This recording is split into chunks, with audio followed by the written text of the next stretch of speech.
ನೋಡಿ ಇವತ್ತಿನ ಡಿಸ್ಪ್ಯಾಚ್ ಏನೇನಿದೆ ಅಂದರೆ ಬಿಸಿಬೇಳೆಭಾತು 2 kg ಅಷ್ಟು ಬಿಸಿಬೇಳೆಭಾತ್ ಇದೆ, ಮತ್ತು ರಾಗಿ ಹುರಿ ಹಿಟ್ಟು. ಸೊ ತುಂಬ ಚೆನ್ನಾಗಿದೆ. ಎಷ್ಟು ಚೆನ್ನಾಗಿದೆ ಅಂದರೆ ಫ್ಲೇವರು ನನಗೆ ಇವಾಗ ನಾನು ಟ್ರೈ ಮಾಡಬೇಕು ಸಂಜೆ. ಸೊ ನೋಡಿ ಇದು ಒಂದು ಸ್ವಲ್ಪ ಉಳ್ಕೊಂಡಿದೆ, ಈಗ ಮನೆಗೆ ಇಟ್ಕೊಂಡಿದ್ದೀನಿ.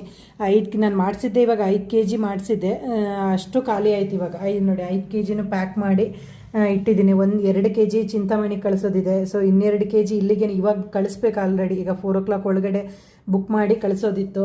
ಮತ್ತು ನೋಡಿ ಇದು ಗೊಜ್ಜವಲಕ್ಕಿ, ಉಪ್ಪಿಟ್ಟು, ಸೊ ಇದು ಡ್ರೈ ಫ್ರೂಟ್ಸ್, ಇದು protein mix with dry fruits powder.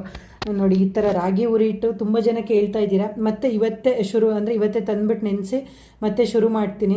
So ಇನ್ನೂ ಒಂದು 3-4 ಡೇಸಲ್ಲಿ ಇನ್ನೂ ಒಂದು ಬ್ಯಾಚ್ ರೆಡಿ ಮಾಡ್ತೀನಿ. ಖಂಡಿತವಾಗ್ಲೂ ಯಾರ್ಯಾರು ಕೇಳಿದ್ದೀರಾ ಎಲ್ಲರಿಗೂ ತಲುಪಿಸ್ತೀನಿ. ಸ್ವಲ್ಪ 1-2 ದಿನ 3 ದಿನ ಲೇಟ್ ಆಗುತ್ತೆ, ದಯವಿಟ್ಟು ಅಡ್ಜಸ್ಟ್ ಮಾಡ್ಕೊಳ್ಳಿ, ಯಾರೂ ಬೇಜಾರು ಮಾಡ್ಕೋಬೇಡಿ.